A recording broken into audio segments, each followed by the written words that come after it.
That's right. Let's turn to Richard Engel, our chief foreign correspondent, and always a wealth of information about the context on a day like this. Richard, what more can you add? I can tell you U.S.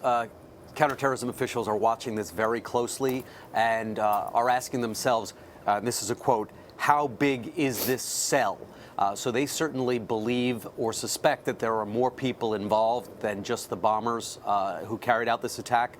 When asked whether U.S. officials think that this could be the start of a wave of attacks in Europe by ISIS, the answer I was given was, quote, likely.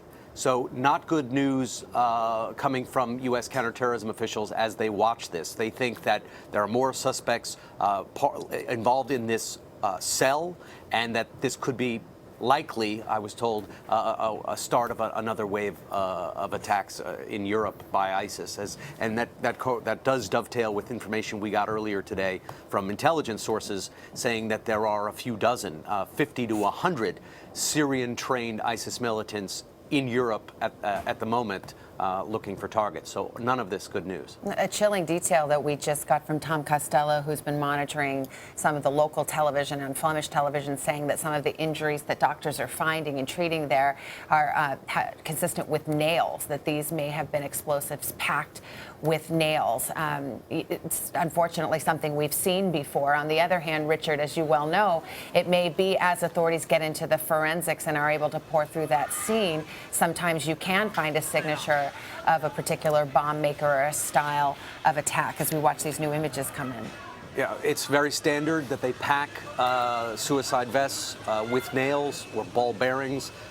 Sometimes they'll put other materials inside the vests. Rat poison is one that's sometimes used. All of these things are unfortunately now readily available online on ISIS websites, on ISIS platforms in their magazines. They'll put the manuals out so that people can learn how to make them.